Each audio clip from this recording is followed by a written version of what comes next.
Right. తిరుమలకు సంబంధించి మరొక బ్రేకింగ్ న్యూస్ చూస్తున్నాం. తిరుమలలో శ్రీ వెంకటేశ్వరుడు దర్శనం కోసం భక్తుల రద్దీ కొనసాగుతుంది. స్వామివారి దర్శనం కోసం తెలుగు రాష్ట్రాలతో పాటు తమిళనాడు, కర్ణాటక నుంచి వచ్చే భక్తులతో వైకుంఠం క్యూ కాంప్లెక్స్, నారాయణగిరి షెడ్లు నిండిపోయాయి.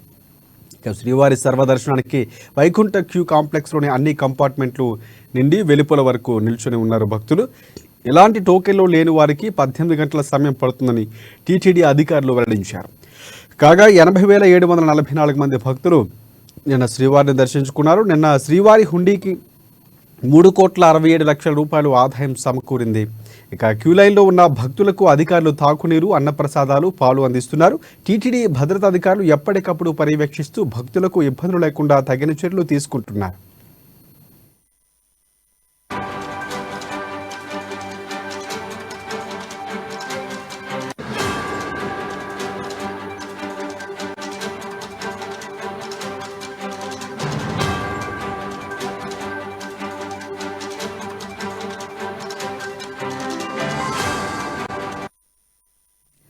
రైట్. బ్రేకింగ్ న్యూస్ చూస్తున్నాం. తిరుమలలో శ్రీ వెంకటేశ్వరుడు దర్శనం కోసం భక్తుల రద్దీ కొనసాగుతుంది. శ్రీవారి దర్శనం కోసం తెలుగు రాష్ట్రాలతో పాటు తమిళనాడు, కర్ణాటక నుంచి వచ్చే భక్తులతో వైకుంఠం క్యూ కాంప్లెక్స్, నారాయణగిరి షెడ్లు నిండిపోయాయి.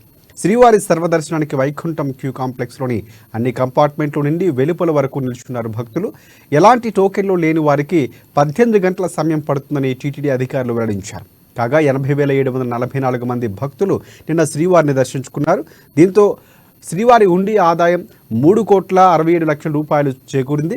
క్యూలైన్లో ఉన్న భక్తులకు అధికారులు తాగునీరు, అన్నప్రసాదాలు, పాలు అందజేస్తున్నారు. టీటీడీ భద్రతాధికారులు ఎప్పటికప్పుడు పర్యవేక్షిస్తూ భక్తులకు ఇబ్బందులు లేకుండా తగిన చర్యలు తీసుకుంటున్నారు.